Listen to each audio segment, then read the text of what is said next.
Pak, terima kasih. Tadi sudah menolong Didi waktu Didi terseret arus air di pantai. Tadi Papa khawatir sekali loh, waktu melihatmu hampir tenggelam. Iya, Pak. Didi juga tadi berpikir tidak akan selamat. Papa bersyukur tadi mendengar kamu memanggil sehingga bisa segera menolongmu, Di. Didi bersyukur Tuhan masih melindungi Didi, Pak. Tentu saja, Di. Tuhan kan berjanji untuk selalu menyertai kita. Hari ini Didi merasakan pertolongan Tuhan yang tepat pada waktunya. Itulah sebabnya kita harus selalu mengandalkan Tuhan, Di. Adik-adik, mari kita membaca kitab Ester 8 ayat 1 sampai 8. Pada hari itu juga Raja Ahasveros mengaruniakan harta milik Haman, seluruh orang Yahudi, kepada Ester sang ratu, dan Mordekai masuk menghadap raja karena Ester telah memberitahukan apa pertalian Mordekai dengan dia. Maka raja mencabut cincin meterai yang diambil daripada Haman, lalu diserahkannya kepada Mordekai, dan Mordekai diangkat oleh Ester menjadi kuasa atas harta milik Haman. Kemudian Ester berkata lagi kepada raja sambil sujud pada kakinya dan menangis memohon karunia-Nya, supaya dibatalkannya maksud jahat Aman, orang Agag itu, serta rancangan yang sudah dibuatnya terhadap orang Yahudi. Maka raja mengulurkan tongkat emas kepada Ester, lalu bangkitlah Ester dan berdiri di hadapan raja serta sembahnya. Jikalau baik pada pemandangan raja dan jikalau hamba mendapat kasih raja, dan hal ini kiranya dipandang benar oleh raja dan raja berkenan kepada hamba, maka hendaklah dikeluarkan surat titah untuk menarik kembali surat-surat yang berisi rancangan Haman bin Hamedata, orang Agag itu, yang ditulisnya untuk membinasakan orang Yahudi di dalam semua daerah kerajaan.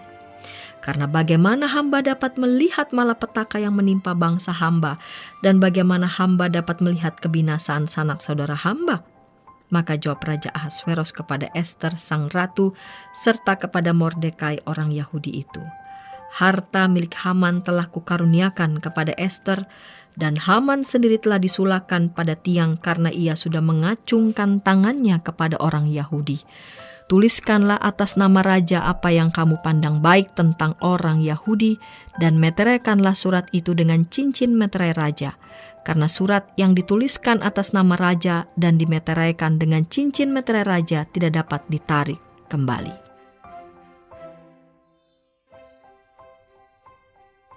Ester melaporkan Haman tentang rencananya membunuh orang Yahudi. Raja akhirnya menghukum mati Haman. Sebelumnya, Haman telah mengirim surat ke berbagai daerah. Semua orang Yahudi harus dibunuh pada hari yang sudah ditentukan. Keputusan raja tidak dapat dibatalkan. Karena itu raja membuat keputusan baru agar orang Yahudi menyerang musuh-musuh mereka hingga memperoleh kemenangan. Akhirnya, orang Yahudi berhasil menang melawan musuh dan selamat. Ester tetap menjadi ratu. Mordekai menjadi pengganti Haman. Tuhan menyelamatkan umatnya dari berbagai kejahatan. Adik-adik, Tuhan selalu memperhatikan kita. Kita ini anak-anaknya. Ia tidak akan tinggal diam melihat kesusahan kita. Pertolongannya pasti tepat pada waktunya.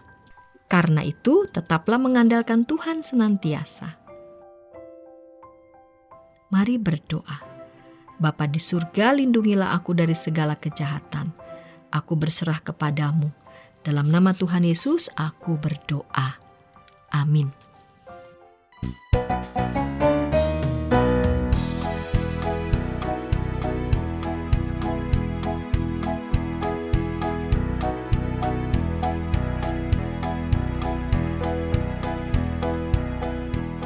Sahabat, mari dukung pelayanan dan pekabaran Injil melalui YKB dengan membagikan link acara ini kepada sebanyak mungkin orang. Dukungan juga dapat saudara lakukan dengan mentransfer dukungan finansial ke rekening BCA ke nomor 450 305 2990 450 305 2990 atas nama Yayasan Komunikasi Bersama.